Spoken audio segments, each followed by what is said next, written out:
Olá, minha gente, boa noite. Estou chegando aqui nessa quinta-feira, 19 de agosto de 2021, para mais um bate-papo à verdade dos fatos. A você que vai chegar e que está chegando, o meu abraço, seja bem-vindo, fique à vontade. Já está aqui ao meu lado o convidado dessa noite. Vamos falar sobre segurança pública dos municípios de cobertura do 22º Batalhão de Surubim, que são 8 municípios, mas a gente vai focar mais na questão de Vertente do Lério, Vertente do Lério, Casinhas e Surubim. E já está aqui ao meu lado o comandante do 22º Batalhão, né, o Tenente-Coronel PM Adriel Serafim. Acredito que pouco menos de um ano que o comandante assumiu o comando do 22º Batalhão e vem aí fazendo um trabalho que, diga-se de passagem, eu tenho escutado elogios tanto da tropa, que é comandada pelo mesmo, quanto por membros da sociedade civil organizada. Mas antes de conversar com o Tenente-Coronel PM Adriel, que já está aqui conosco, deixa eu primeiramente aqui registrar os meus parabéns a todos os historiadores, né? Pois hoje é dia do historiador. A você que tem esse dom e profissão de historiador, meus parabéns e que você siga firme aí, sempre mantendo viva a história de todas as localidades, a história da humanidade, para ser repassada às pessoas. E também quero parabenizar aos meus colegas, atores e atrizes, porque hoje é dia do ator e da atriz de teatro. Então, a todos os atores e atrizes, em nome da minha amiga atriz Prazeres Barbosa e do meu amigo ator Adélio Lima, aquele que fez Luiz Gonzaga no cinema, já esteve aqui em Vertente do Lério, nós trouxemos ele aqui, tanto ele quanto Prazeres Barbosa. Em nome deles, eu quero parabenizar a todos vocês, meus colegas, né, que também fazem parte desse contexto, pelo dia do ator e dia da atriz de teatro, o dia do teatro, resumindo. Agradecendo aqui os parceiros culturais que sempre nos apoiam nas mídias sociais. Mercadinho São Sebastião, atendendo bem para atender sempre, construindo relações de confiança. Mercadinho São Sebastião, você desfruta do conforto de fazer suas compras e recebê-las na porta da sua casa. Mercadinho São Sebastião fica na Avenida Capitão Luiz de França, no centro aqui do município de Ouro Branco, Vertente do Lério. Lá também você compra água e gás. Mercadinho São Sebastião tem a organização do amigo Saulo do Mercadinho, Sindicato dos Trabalhadores Rurais, Agricultores e Agricultoras Familiares de Vertente do Lério, que está realizou durante todo o dia de hoje e prossegue amanhã o mutirão Sindicato de Portas Abertas na comunidade de Pedra Branca, na casa da senhora conhecida por Selma de Pedra Branca, das 8h30 às 16 horas. Então, ao Sindicato dos Trabalhadores, meu muito obrigado pela parceria. Deixa eu abraçar aqui, já está conosco, doutor Evandro Barbosa, né? Ele que também é sargento da Polícia Militar, esteve ontem aqui em Vertente do Lério, ministrando uma palestra na Secretaria da Mulher, no fortalecimento da rede de enfrentamento à violência doméstica e familiar contra a mulher, representando o 22º Batalhão. Então, doutor Evandro, meu abraço para o senhor e para todos os demais que estão chegando. Fiquem à vontade. Também conosco ainda Centralnet. Centralnet é o seu provedor de internet. Quer internet de qualidade, Centralnet é o seu provedor. Calcário Renova Terra. Calcário Renova Terra é uma empresa do grupo Henrique Queiroz, aqui em Vertente do Lério, município do Ouro Branco. Ainda conosco Gráfica Agreste. A Gráfica Agreste fica na Rua Estácio Coimbra, no centro de Surubim. Lá na Gráfica Agreste você encontra material gráfico, impressos em geral, além de material estudantil. Gráfica Agreste, passe lá, converse com os vendedores, com o nosso amigo Cadu e seu Evaldo e faça uma boa compra na Gráfica Agreste. Ainda conosco a vidraçaria Arte Vidros e Marmoraria, que chegou em Vertente Lério. Eles trabalham com portas e portais de alumínio, vidros temperados e balcões de mesa, além de soleira e portas de granito. A organização é de Cícero e Rúbia. A vidraçaria e Arte Vidros e Marmoraria fica em frente à lotérica aqui em Vertente Lério. E por fim, amanhã você vai preparar o seu almoço, a sua refeição, está quebrando a cabeça, que mistura fazer? Esfria a cabeça, vá em Walter da Galinha, compre sua galinha viva ou abatida e faça de acordo com o seu gosto e com o seu tempero. Aí você vai escolher se vai assar, se vai ser no forno, se vai ser guisada, enfim, a escolha é sua, mas a galinha você compra em Walter da Galinha, aqui em Vertente Lério, na Avenida Capitão Luiz de França, ao lado da farmácia Esperança. Bem, já falei demais para o meu tamanho, abraçando aqui a Joana Dark, lá no Distrito do Tambor, abraçando aqui a Lourdes Silva, a todos vocês, Bio de Capela, no Lério de Surubim, um abraço, obrigado aí pelo carinho da audiência. Tenente Coronel Adriel, em primeiro lugar, obrigado por ter comparecido, é um prazer recebê-lo aqui no espaço do Bate-Papo, a Verdade dos Fatos. Boa noite, Sérgio Ramos, boa noite a todos os espectadores.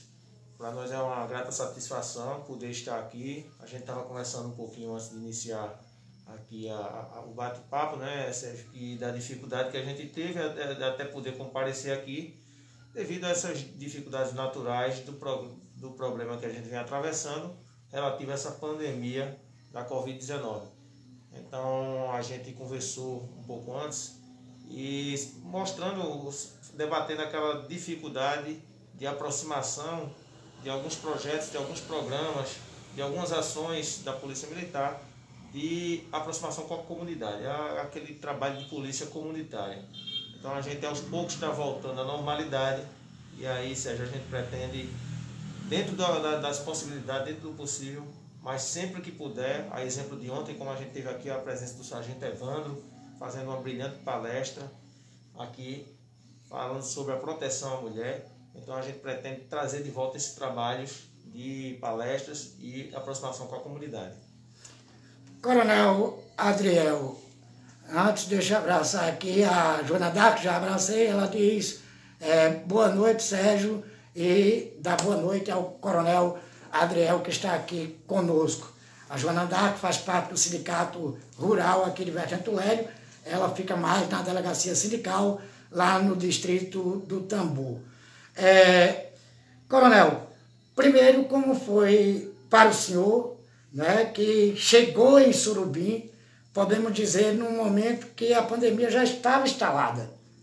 Como foi comandar, como foi as ocorrências, porque houveram decretos do governo estadual que proibiu determinadas coisas, determinado horário já não poderia mais estar aberto, a exemplo de bares, enfim, como foi lidar não só com os seus comandados, mas lidar com a sociedade nesse sentido? Houve muita ocorrência que se teve necessidade de conduzir alguém para a delegacia? Sérgio, a gente teve realmente ocorrências nesse sentido. Uma grande maioria delas foram ocorrências que a gente conseguiu resolver a situação no próprio local.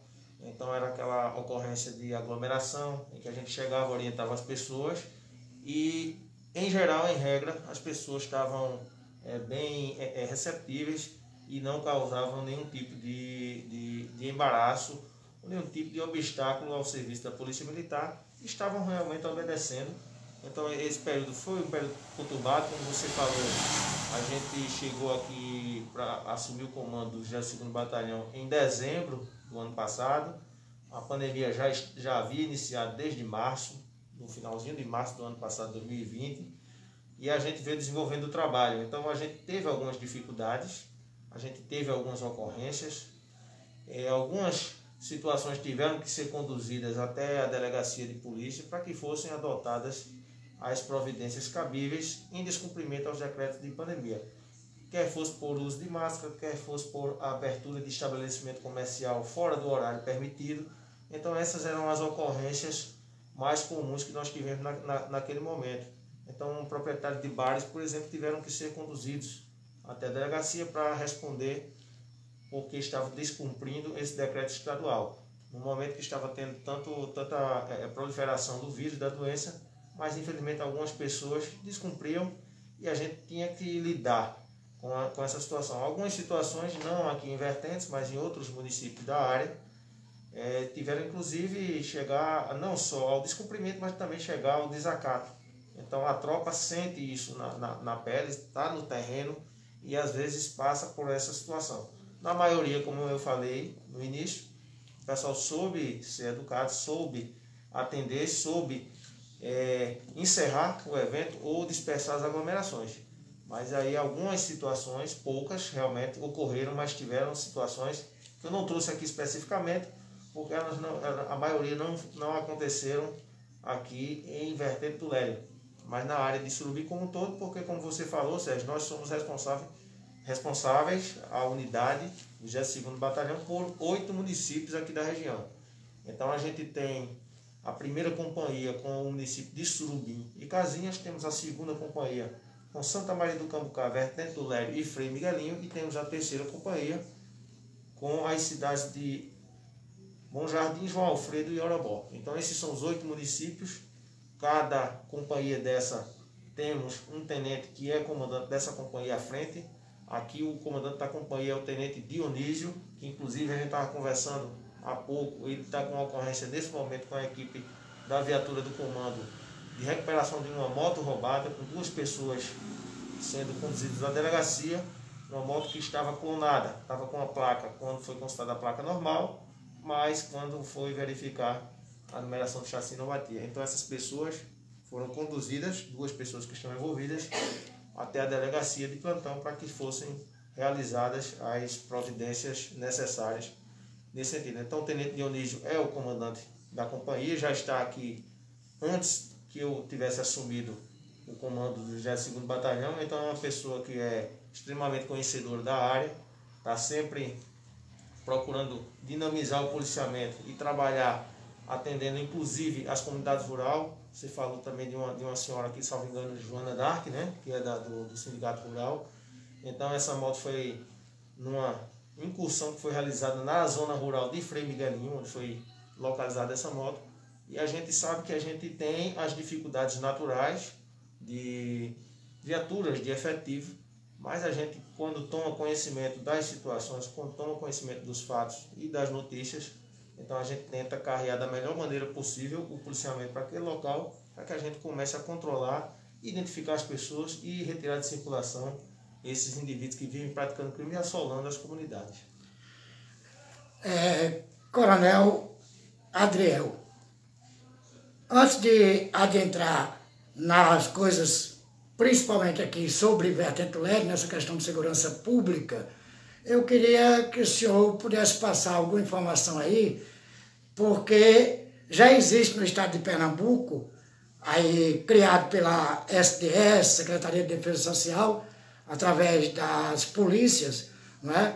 O alerta celular, onde o cidadão cadastra o seu aparelho celular, porque em algum momento, se alguém subtrair e for pego, vai estar lá como identificar que aquele aparelho telefone foi roubado. E agora, recentemente, surgiu, nesses mesmos moldes, o alerta bike. Como é que vai funcionar isso aí para quem tem a sua bicicleta e evite, não diria evitar, mas no caso de ter ela roubada, ter facilidade de recuperar? Sérgio, foi bom você tocar nesse assunto. O programa Alerta Bike é um programa novo, recente. Ele é da mesma forma, nos mesmos moldes do Alerta Celular, onde o Alerta Celular tem sido um programa de bastante sucesso. A gente diz que ele tem sucesso porque a recuperação de celulares roubados, a proporção ela é muito alta, a gente considera alta, já que antigamente, antes desse programa existir, praticamente não se recuperavam celulares roubados. Era uma coisa muito rara. E hoje aproximadamente 1/3 dos aparelhos que são subtraídos em todo o estado de Pernambuco, eles têm sido recuperados por roubo, por furto ou por extravio e sendo devolvido aos donos. Então, quando a pessoa faz aquele cadastro, ela tem todos os dados lá, ela coloca o e-mail do celular, que é a identidade, o e-mail é identificação móvel de equipamento internacional, identificação internacional de equipamento móvel, na realidade, é porque a sigla e-mail ela está no inglês, então fica um pouquinho, vamos dizer assim, de trás para frente do inglês para o português, mas ela significa isso. Então é como se fosse o chassi do celular, o número do celular. Da bicicleta vai ser da mesma forma, então toda bicicleta tem uma numeraçãozinha gravada ali na sua estrutura, no seu chassi. Então esse número de chassi vai ser registrado e a gente vai começar a implantar. Inclusive na próxima terça-feira a gente está fazendo a primeira ação de divulgação desse programa, especificamente na cidade lá de Surubim, que é a sede do comando. A gente vai iniciar, mas a nossa pretensão é que a gente possa passar em todos os municípios da área e possa fazer essa apresentação do programa. Como vai funcionar na próxima terça-feira? Vai ser na Praça Dídimo Carneiro. Então a gente vai colocar um toldo, vai montar um toldo, vai levar um totem, vai levar policiais com computador para começar a cadastrar pessoas que queiram fazer o alerta bike. O alerta bike é do inglês também, né? Mas é bicicleta. Então são as bicicletas. Então é mais um serviço que a gente entende que vai ser importante para evitar coibir os roubos, como já tem sido coibido os roubos de celulares. A gente até 2017 no estado de Pernambuco, cerca de 60% dos objetos que eram produto de roubo eram celulares. Hoje esse número já baixou está hoje em cerca de 40%. Então isso se deve ao sucesso do programa e a credibilidade que ele tem por conta do número de recuperação. Então vamos dizer, a cada 1.000 celulares roubados, cerca de 330 estão sendo recuperados e devolvidos. Então a gente espera alcançar também, assim como o Alerta Bike. A gente inicia na próxima terça-feira pela manhã às 9 horas na Praça Dídimo Carneiro, lá em Surubim. Mas a nossa ideia é que a gente possa trazer também para todos os municípios da área. Como você falou, a gente quer fazer trabalho de reaproximação da polícia, a volta da normalidade aos poucos está acontecendo, tudo dependendo, claro, dos protocolos e da pandemia. A gente tem que acompanhar a evolução, né? A gente está vendo que nesse momento... E depende, desculpa, coronel, depende muito de cada um de nós, né? Os governos fazem a parte deles, mas se nós, como cidadãos, não colaborarmos, a coisa não vai ter um controle. Isso. Então, hoje está tendo controle, está tendo uma reabertura, os horários de funcionamento dos estabelecimentos, ele vem aumentando aos poucos, né? A gente chegou a alguns meses atrás a ter que fechar tudo, né? Ter um lockdown, inclusive, do comércio. Mas aí a gente começa a evoluir, os casos começam a diminuir e todos fazem parte dessa construção. Então, nesse retorno dessas atividades gradual que está acontecendo, a gente vai trazer palestras para as cidades, para as escolas que estão voltando, as escolas estão voltando a funcionar. Então, a gente fez no ano de 2017, quando eu digo a gente fez, a Polícia Militar fez um grande, na realidade 2017 não, 2018, em agosto de 2018 especificamente, fez um grande programa de palestra em todas as escolas da rede estadual do estado de Pernambuco. Então a partir daí foi um número mais alto esse mês foi o número mais alto de cadastros no sistema. Esse cadastro é fácil de fazer e quando a gente divulgou nas escolas, os estudantes, os jovens são pegam muito fácil a questão de tecnologia, tem facilidade. Então começaram a fazer os seus cadastros, fazer os cadastros familiares em casa. Porque o cadastro do alerta celular é uma coisa simples. A gente tem o site, no site da SDS tem lá um bannerzinho, tem alerta celular e agora também o banner alerta bike. Mas qualquer site de busca, qualquer ferramenta de busca, então o cidadão pode ir lá e colocar assim, alerta celular ou alerta bike. Então vai ter um passo a passo lá, é coisa simples, são alguns dados, em cerca de 5 minutos você faz o cadastro nesses moldes, não tem muita dificuldade, vai exigir apenas alguns dados de CPF, o número do celular, por exemplo, quando eu falo de celular, e os dados pessoais, o número da linha que você utiliza, porque em caso de recuperação, quando a gente consulta que ele bate lá no nosso aplicativo, a gente tem um aplicativo App SDS, que é o app da Secretaria de Defesa Social. Então nele está incluído aí esses programas, inclusive também o alerta celular. Quando a gente localiza, a gente já pode ter acesso direto às informações de polícia, ao Infopol, e a gente localiza o proprietário, a gente localiza o proprietário através do telefone que ele deixou no registro da queixa, já sabe onde foi que ocorreu o fato. Então, geralmente, a gente percebe várias vezes que o aparelho é de outro município, mas termina sendo localizado em uma outra cidade. Então, sempre que a gente pegou, a gente confere, faz o contato com a vítima, ou seja, o proprietário do aparelho, e encaminha a pessoa que estava com aquele aparelho indevidamente até a delegacia. Da bicicleta vai ser da mesma forma, é muito idêntico, mas o procedimento é esse. E a gente, como você disse, a construção de segurança ela é uma construção de todos. Então não é só de polícia, não é só de justiça, mas faz parte de todo cidadão. Então por que é que se rouba celular? Por que é que se rouba motocicleta? Por que é que se rouba veículo ou bicicleta? Então só tem o roubo porque tem quem compra. Se alguém compra aquele produto de origem duvidosa, de origem lícita, sem nota fiscal, ele vai estar estimulando. Ele acha que naquele momento está sendo um benefício para ele, que ele vai estar pagando um preço geralmente menor, mas ele vai estar estimulando o roubo e o assalto. Então, se o cidadão não permite que isso aconteça, não compra produto roubado, aquele tipo de produto, de mercadoria, vai deixar de ser interessante para o criminoso e, por consequência, vai melhorar a vida de todos.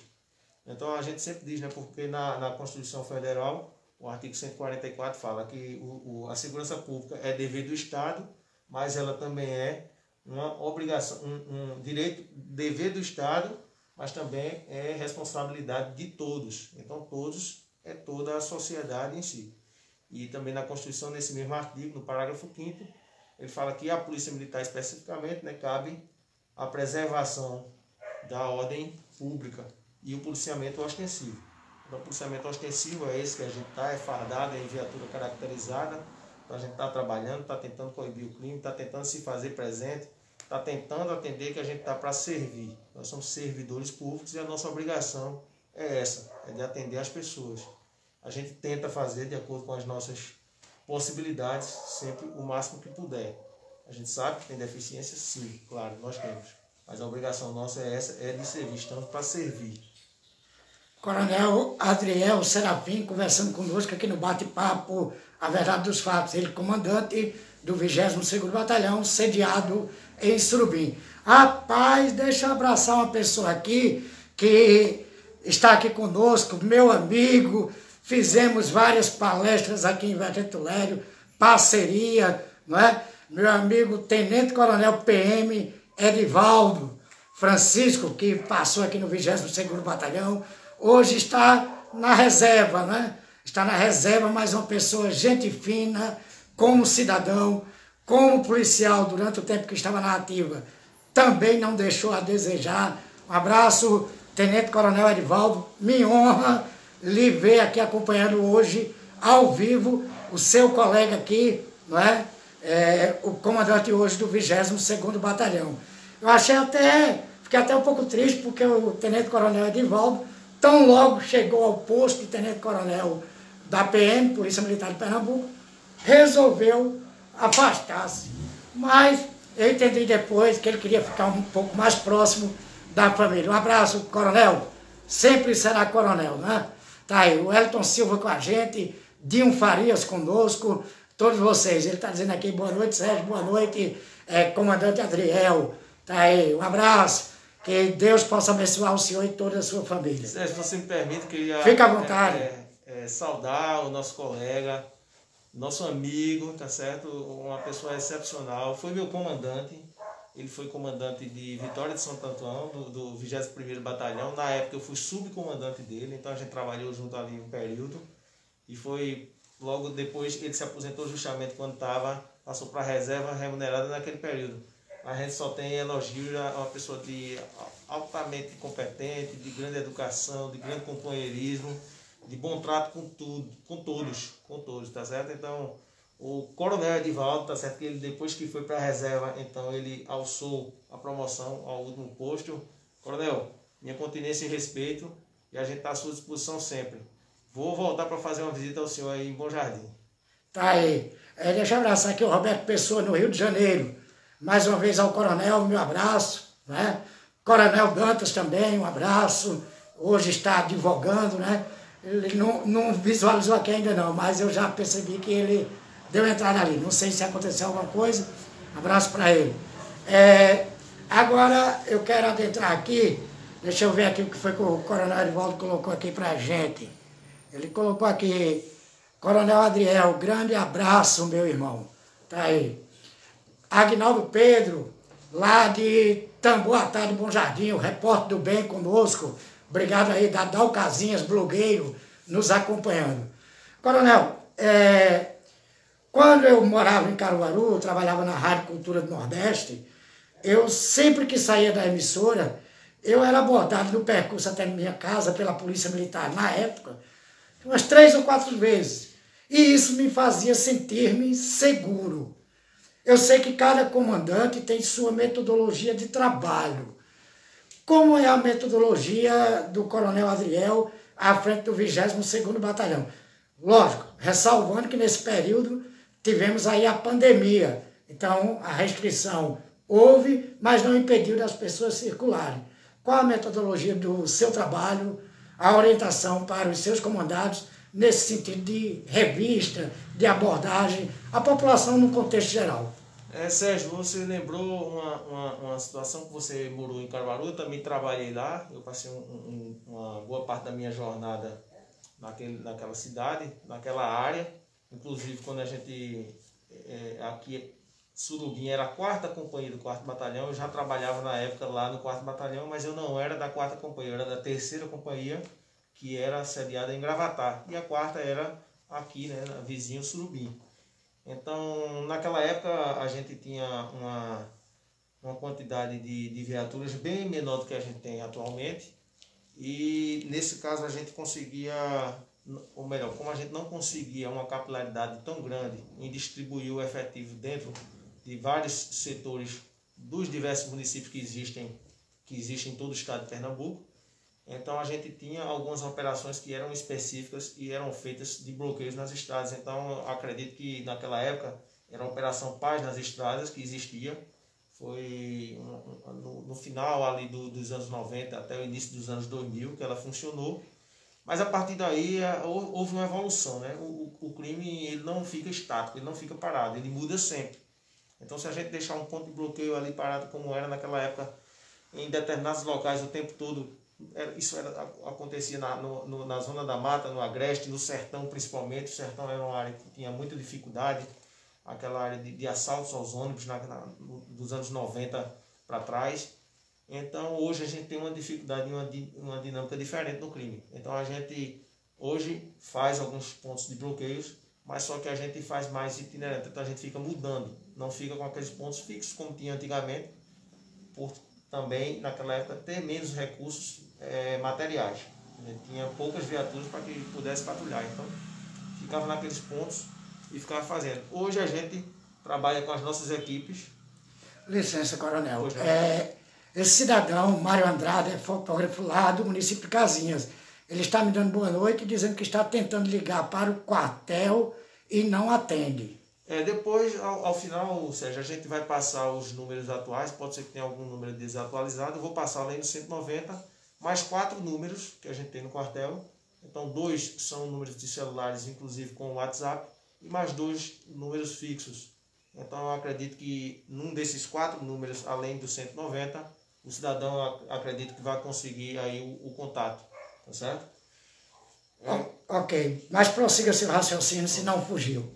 Não, na questão das abordagens à população. Hoje a abordagem é mais itinerante. A gente vai trabalhando hoje mais com as equipes que a gente tem, então com o GAT, com o ROCAM, com as guarnições táticas que a gente tem, as viaturas de todos os municípios, de acordo com onde a gente identifica e detecta algum tipo de criminalidade, seja ele de uma perturbação do sossego, ou mesmo quando a gente é acionado, ou mesmo um tráfico de drogas. Hoje a gente trabalha também muito mais forte com a questão da inteligência policial. Então é o serviço reservado, é aquele serviço que faz os levantamentos e a identificação de criminosos e locais de crimes. Então a gente trabalha mais dessa forma, trabalha bem mais integrado hoje com a Polícia Civil. Então a Polícia Civil é parceira nossa o tempo todo, a gente está sempre se comunicando, está sempre trocando informações, traçando estratégias. Então a partir daí a gente faz tudo isso. E a gente faz a parte ostensiva, conduz as ocorrências à delegacia quando necessário, e a delegacia faz as investigações a partir do momento que detectou que já houve algum crime. Então hoje a gente não tem mais essa quantidade de bloqueios fixos, trabalha mais itinerante porque hoje mudou. Não só a gente tinha menos viaturas naquele tempo, mas também o cidadão naquela época, a dificuldade dele adquirir um transporte próprio, particular, era maior. Então nem todo mundo tinha acesso a uma motocicleta ou algum carro, algum veículo, algum automóvel. A maioria da população na época se locomovia através de transporte coletivo, ou a pé, ou a cavalo, mas então o mundo evoluiu e a gente tem que acompanhar rapidamente essa evolução, senão a gente fica para trás. Por nisso falar, a gente está conseguindo, com essa estratégia atual, uma redução de todos os índices aqui na região do 22º Batalhão. Tanto os principais índices que hoje são cobrados por nós, redução de homicídios, que é a vida, é o principal bem que o ser humano tem. Então é o crime que a gente tenta evitar a todo custo. E também o segundo crime, que é o crime violento contra o patrimônio, que são os assaltos. Então a gente está com redução de 39% dos assaltos na região como um todo do 22º Batalhão. Hoje a gente tem aqui na cidade de Vertente do Leste uma redução de roubo a transeuntes de 88%. Por que 88%? Porque o ano passado tinha 8 registros, hoje há 1 registro. Quando a gente fala registro, é o que está registrado na delegacia. Se algum fato está acontecendo e ele não chega ao conhecimento da delegacia, não se faz o boletim de ocorrência, então esse fato está subnotificado. Coronel, então, as estatísticas ele vai ficar de fora. E só para completar, roubo de veículos também, o ano passado tinha 8 e esse ano a gente está com 3. Então há uma redução de 63% no roubo de veículos e 88% no roubo a transeunte. Pegando um gancho nessa sua fala, na questão do registro de roubo. Eu escuto, nunca deixei de ouvir isso. Ah, mas eu não vou registrar não, porque não resolve nada mesmo. Qual a sua orientação? Realmente deve-se registrar ou as pessoas estão certas quando diz isso? Não, com certeza deve se registrar. A maioria realmente dos casos a pessoa não tem aquele bem de volta. Isso é fato. Isso a gente sabe que acontece. Mas as nossas ações policiais elas são baseadas em números. Tudo hoje é baseado em dados estatísticos. Então a gente vai atuar mais fortemente em determinado local ou em outro local de acordo com a quantidade de registros de ocorrências que a gente recebe. Se o cidadão não registra a ocorrência, então para a polícia aquele fato não existiu. A gente pode até saber no boca a boca, através da imprensa, através da comunidade, através de algumas pessoas, e a gente atua. Mas aí a gente não tem um dado concreto. E quando é registrado, está lá. Um outro exemplo que se recupera, a gente vê recuperação, como eu falei agora, a gente teve uma moto roubada recuperada. Então por que recuperou? Porque há o registro da queixa dela. A gente recupera, como eu falei, cerca de 1/3 dos celulares roubados. Por quê? Porque o pessoal começou a registrar os celulares e a partir daí houve a recuperação. Antes não tinha. Então alguém que tinha um celular subtraído, ele dizia, eu não vou registrar porque eu nunca mais vou ver esse celular. E hoje, como a gente está aí, é fato, estão nos dados estatísticos da SDS, a gente pode verificar, eu acabei de verificar antes de vir para cá, então cerca de 1/3 dos celulares que estão sendo roubados, eles estão sendo recuperados. Então o cidadão tem que ter essa prática de registrar, porque o bem pode voltar, como a gente mostrou aqui, de bicicleta, celular, veículo, motocicletas, e também vai orientar as ações policiais, a gente saber o que está acontecendo. Se não está registrado, para a gente é como se não tivesse acontecido. Aproveitando que o coronel Edivaldo permanece aqui nos acompanhando e o sargento Evandro, eu sempre cobrei, não é? Sempre fui crítico em alguns pontos da instituição, não dos cidadãos. que fazem a segurança pública do estado de Pernambuco, tanto civil quanto militar. Cobrei a secretária de Defesa Social, cobrei a meio mundo de gente, autoridades por aí afora. Mas o que é que a sociedade, a população pode fazer para que ela possa ser melhor servida, melhor ajudada pela Polícia Militar de Pernambuco, uma vez que é a polícia ostensiva, a polícia que está no campo, na rua. A Polícia Civil é uma polícia mais judiciária, né? Ela atua em investigação, principalmente quando acontece homicídio, etc. e tal, para chegar à autoria. Então, o que é que a população pode fazer, comandante Adriel, para ajudar a polícia a os ajudar? Uma dessas ajudas, já é isso que a gente acabou de falar, é fazer o registro de ocorrência, tá certo? Mas também a gente precisa trabalhar sempre com informação. Então, o cidadão ele tem que trazer a informação à polícia. A polícia não vai adivinhar o que está acontecendo. Como se diz assim, popularmente, ninguém tem bola de cristal. Eu costumo dizer isso, que as polícias não têm bola de cristal. Ninguém tem bola de cristal. Então, se o fato acontece, a gente tem que ter o conhecimento. Então, o cidadão tem que ter aquele hábito de fazer a denúncia, mesmo que anônima. Ele tem que fazer uma denúncia do que está acontecendo. Ele não pode estar vendo as coisas erradas acontecer e deixar para lá. Os pais em casa têm uma função muito importante nesse sentido, porque uma criança hoje ela chega da escola com um lápis ou com uma borracha no seu estojo, que não foi o pai que deu. Então o pai tem que estar observando. Então, meu filho, por que veio isso aqui? Isso é seu? Não, é do meu coleguinha. Vai lá e devolve no outro dia.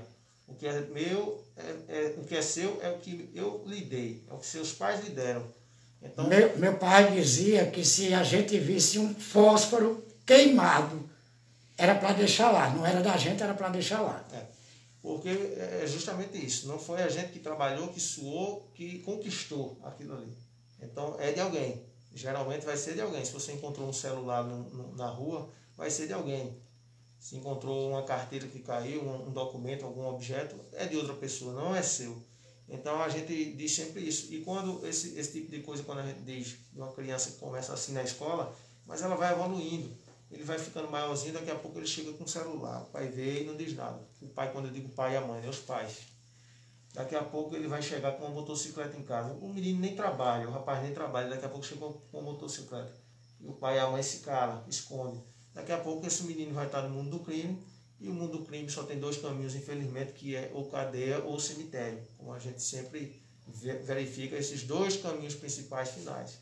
Então os pais têm um trabalho muito importante nesse sentido, não pode estar deixando seus filhos, estar trazendo gente para dentro de casa, gente de conduta duvidosa, é gente que vai ver sua casa, vai conhecer, vai saber o que tem lá dentro e depois termina assaltando. A gente vê tanto isso em algumas pessoas que vendem um bem, daqui a pouco alguém vem encapuzado, chega e leva. A maioria não é parente, mas é amigo, é coleguinha, são pessoas que vieram e fazem isso. Então a população ela tem esse dever de estar sempre denunciando, não deixar as coisas erradas acontecerem e ficarem calados. Então para isso a gente tem os canais aí que eu falei, tem também a própria Polícia Civil, que é a titular da investigação, que é ela que faz. Então as denúncias podem chegar, existem canais específicos para isso, existe Disque Denúncia, existe o Disque 100 também, que você pode fazer qualquer denúncia, tem o Disque Denúncia aqui do Agreste, que alcança também a nossa área, que é o 379-4545.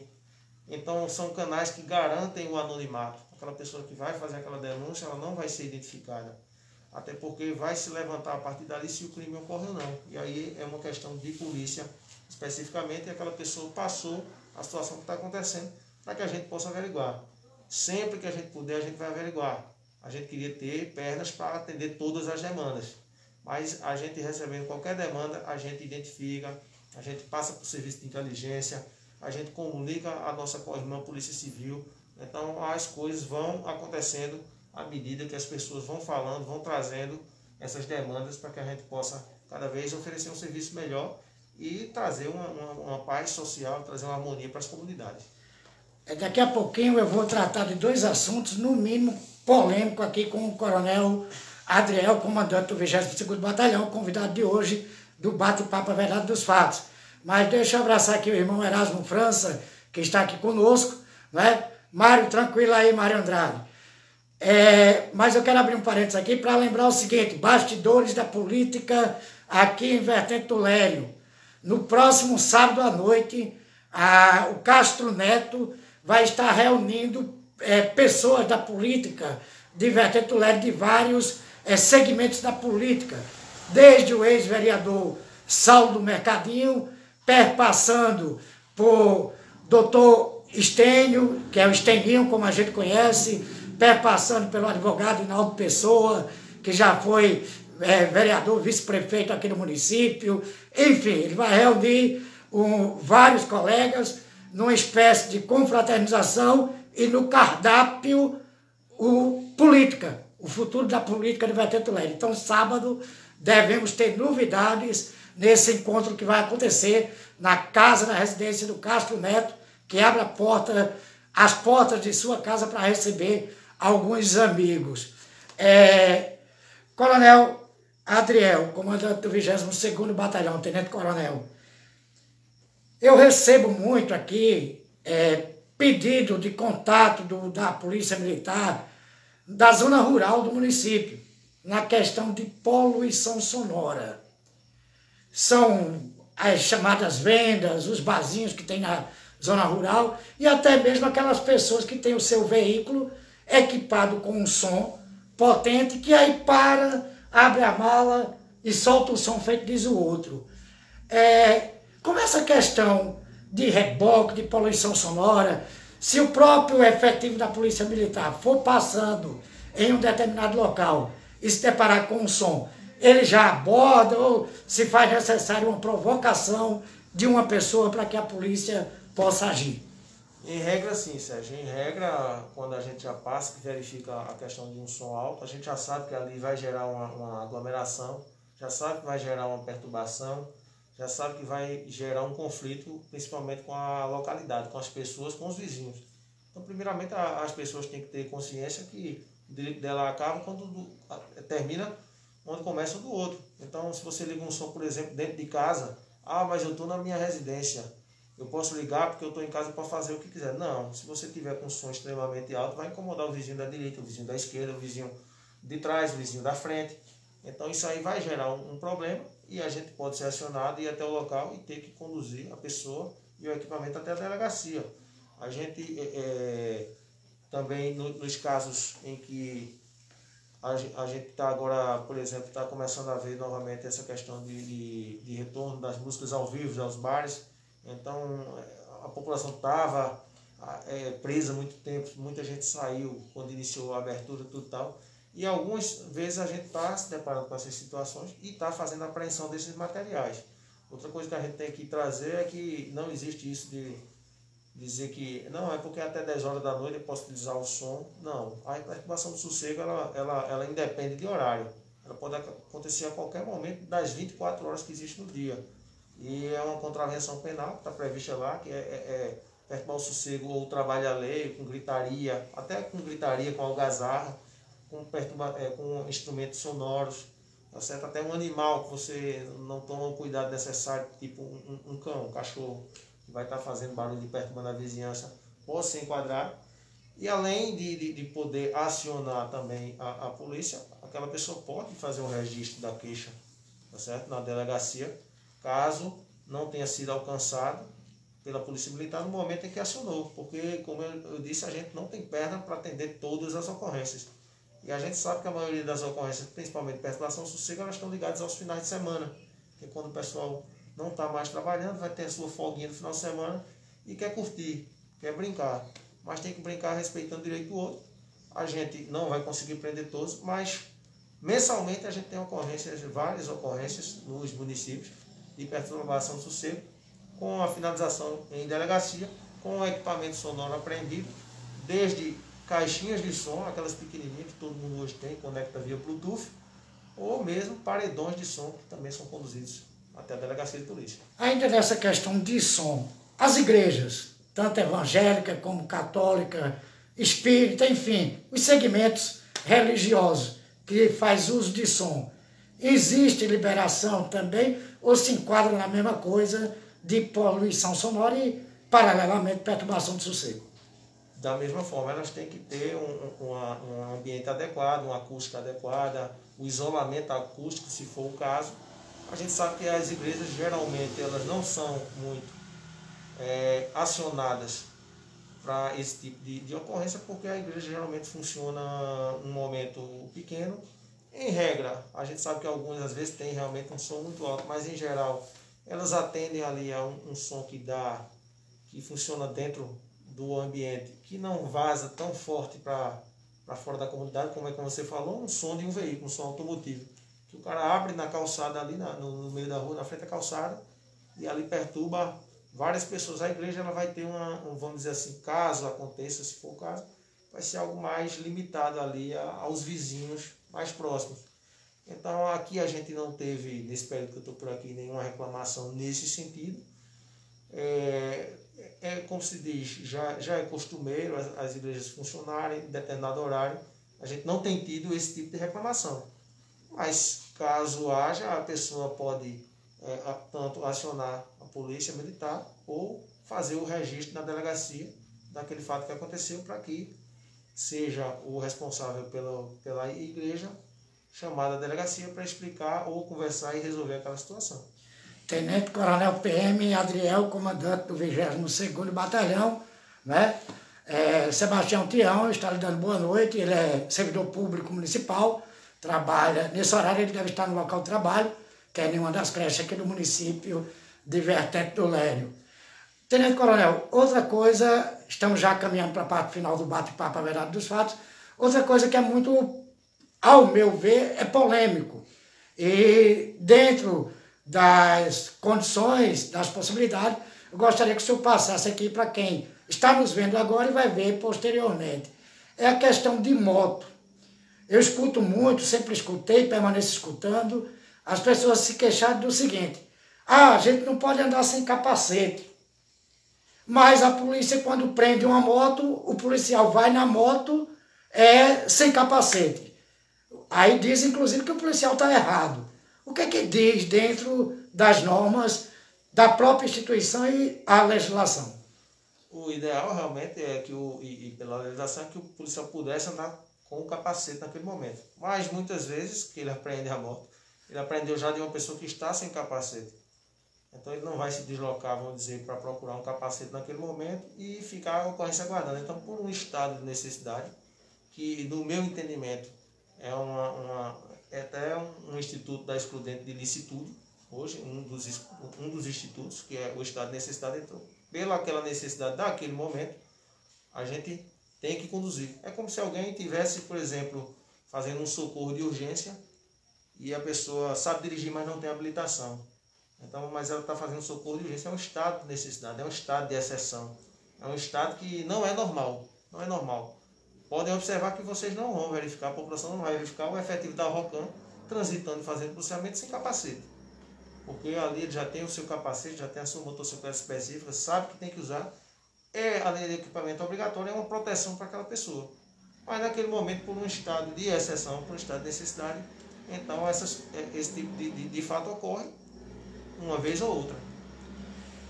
Tenente Coronel, inclusive eu já entrei em contato com o senhor algumas vezes. Recentemente, um cidadão aqui de Vertente do Lério, da sede, ele é inclusive ex-vereador do município, ele passou a noite todinha, né, pelo que ele me relatou, inclusive chegou a gravar vídeo na rede social dele, sem conseguir dormir, com medo, porque tinha alguém na frente da residência dele forçando lá o portão, as coisas, e na hora ele tentava o telefone que antes a gente tinha daqui do destacamento, não conseguia.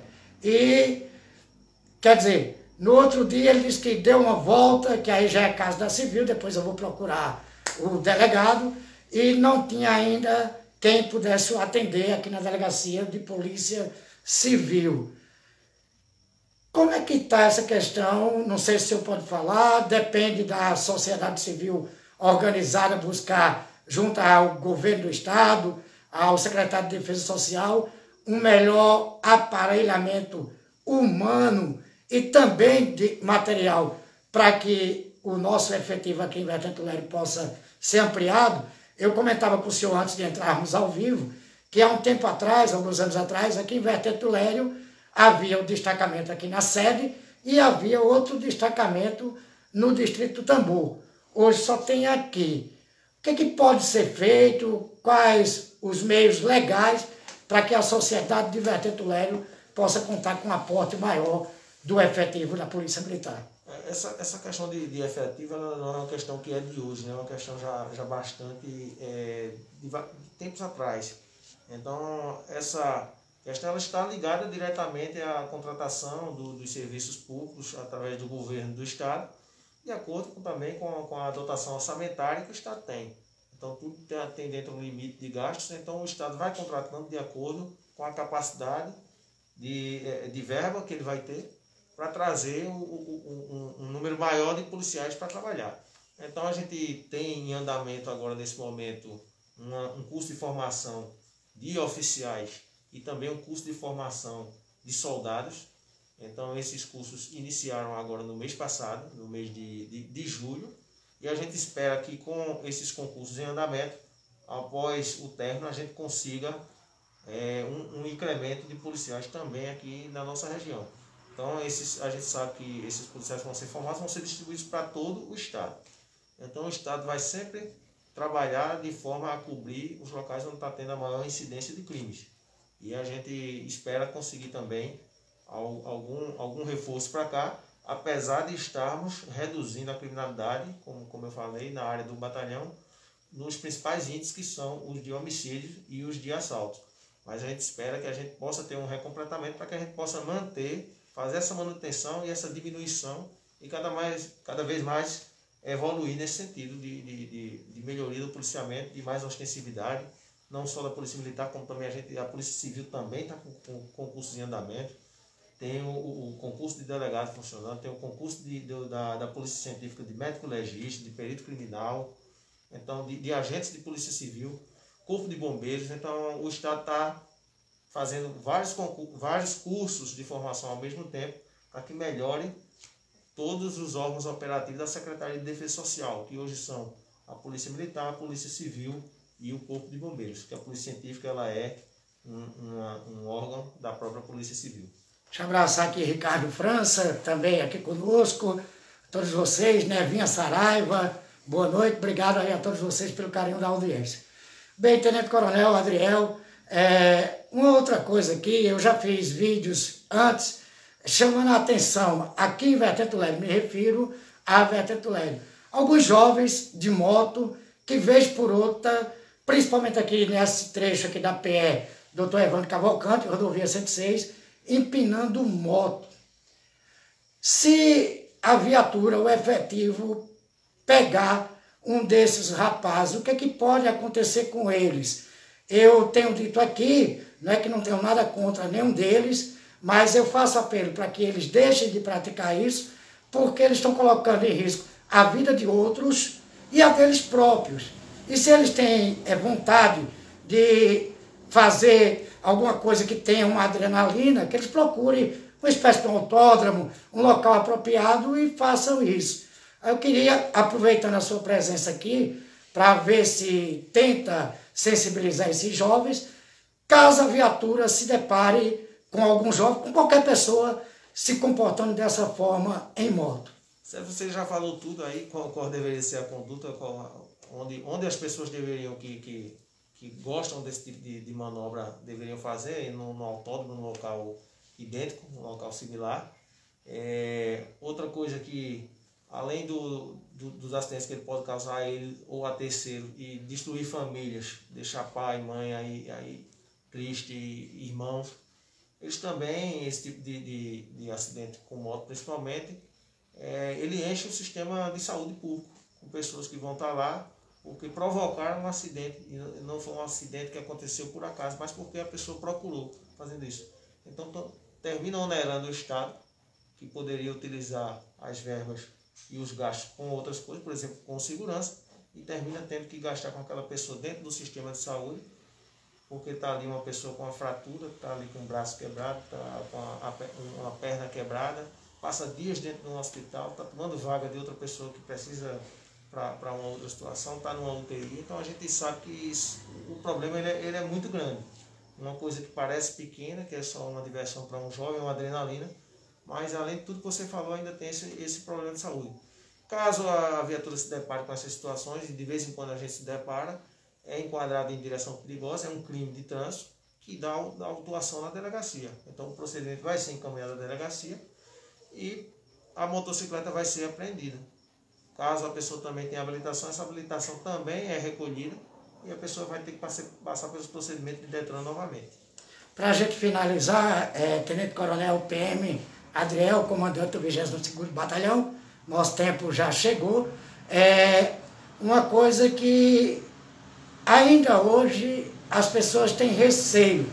E aí dentro da área da Polícia Militar, que é a polícia ostensiva, um caso de acidente de trânsito, que geralmente os condutores não ficam no local, não é? Às vezes por medo de retaliação da própria população, com medo talvez de ser levado para a delegacia, enfim, são N fatores, cada um que sabe dizer depois quando ele passa. Mas qual a orientação que o comandante do batalhão poderia passar, não é, para essas pessoas que se envolverem em acidente? Eu digo, no caso, não é da vítima, que já está sendo vítima, mas do condutor, seja de moto, de carro, até de bicicleta, que pode atropelar alguém. Nesses casos de atropelamento, existe muito esse medo de quem atropelou. Muitas vezes não foi culpa da pessoa que estava conduzindo, às vezes a própria vítima do atropelamento é que não tem atenção devida e atravessa a rua sem verificar e termina causando o acidente. Então, quando a pessoa tem esse receio de sofrer algum tipo de retaliação, que se ela não ficar no local e não tiver naquele momento condições de acionar o SAMU, ligar para a polícia dizendo o que aconteceu, que ela vá até a delegacia mais próxima e se apresente. Porque aí ela vai se eximir da culpa, se eximir de qualquer tipo de flagrante. Vai ser aberto um inquérito e a delegacia vai investigar aquele fato. Então, quando tem um acidente de trânsito com vítima, com lesão ou vítima fatal, naturalmente, se a pessoa tirar o veículo do local ou justamente para fugir, não ser identificada, ela está cometendo também um crime de trânsito. Está aí. Eu quero agradecer aqui ao Tenente Coronel PM Adriel Serafim, comandante do 22º Batalhão, dizer que foi um prazer recebê-lo aqui, conhecer melhor, né? Porque só tive um contato muito rápido, mas não deu para conversar melhor. E já tenho lhe incomodado algumas vezes, sempre que necessário vou estar lhe informando alguma coisa, lhe perguntando outras, porque o nosso intuito é ajudar a sociedade a qual estamos inseridos. Então, muito obrigado, boa noite, e fique à vontade aí para o que o senhor queira acrescentar e quais os contatos que o senhor ficou de passar para a população entrar em contato com a Polícia Militar. Boa noite, Sérgio. Mais uma vez a gente agradece essa oportunidade de poder estar aqui, agradecer a todos que estão participando com suas perguntas, com suas informações, com a sua participação aí. Eu vou deixar, Sérgio, esses contatos, eu vou passar pessoalmente para você e você depois publica no seu blog, porque aí todo mundo tem acesso, os contatos ficam lá. Se eu falar aqui agora, são 4 números, termina alguém não conseguindo anotar em tempo, mas aí eu passo para você. E eu peço que licença aqui, Coronel. O nosso colega aqui, Coronel Edivaldo Francisco, ele diz: parabenizo a Sérgio Ramos pela iniciativa de entrevistar o comandante Tenente Coronel Adriel, do 22º BPM. Está muito bem representado, pois é um homem sério, trabalhador, líder de sua tropa. Obrigado mais uma vez, Coronel, meu amigo, viu? Meu amigo. A gente vai se encontrar. Aí eu vou dizer nosso, viu, Coronel nosso Coronel Adriel. Amigo de todos, viu? Amigo de todos, uma capacidade. Pessoa de educação maravilhosa. A gente só tem a agradecer os ensinamentos que eu tive com essa ilustre pessoa, o tempo que a gente trabalhou juntos, a pessoa que ele é, a referência que ele foi. Agora pense num cidadão alto, viu? O senhor é alto, mas eu perto dele, eu sumo. Nós somos 2 meninos. Somos 2 meninos aí perto do Coronel. Certo, Sérgio? E só voltando, além de agradecer aí a participação de todos, em especial ao Coronel Edivaldo, mas a gente vai deixar esses contatos e a gente reafirma aí o compromisso com toda a população para que a gente possa tentar fazer o melhor serviço possível dentro das nossas condições e possibilidades, mas sabendo que a gente vai sempre correr atrás e tentar fazer mais, mesmo tendo menos. Então a gente quer trabalhar sempre dessa forma. Como eu disse durante a entrevista, é nosso dever servir, nós somos servidores públicos. Estamos aqui para atender a população. Está aí, né? Chegamos ao final de mais um bate-papo, a verdade dos fatos, agradecendo a vocês que estiveram comigo, a vocês que vão ver posteriormente. Na próxima semana estaremos aqui com mais convidados.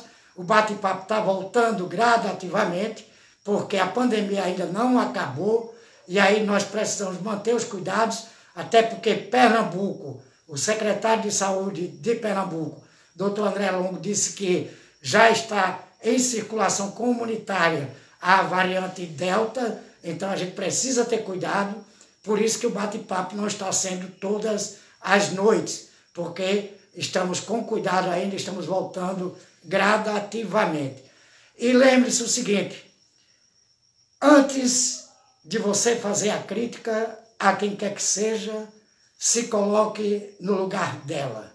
Se fosse você, como você agiria? Pois só assim teremos uma sociedade bem melhor. Com isso, não quero dizer que as críticas devam deixar de existir. Elas precisam acontecer, mas sempre críticas com a intenção de construir, não críticas para destruir.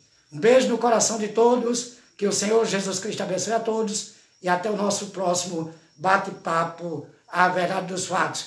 Doutor Evandro Barbosa, parabenizo aqui pela entrevista, um abraço, ele que também faz parte da briosa Polícia Militar de Pernambuco. Outras oportunidades, se assim tivermos, outros assuntos, estaremos novamente aperreando, como eu costumo dizer, o comandante do 22º Batalhão, desejando sucesso e que o senhor passe aí um bom tempo à frente do comando do 22º Batalhão. Um abraço, minha gente!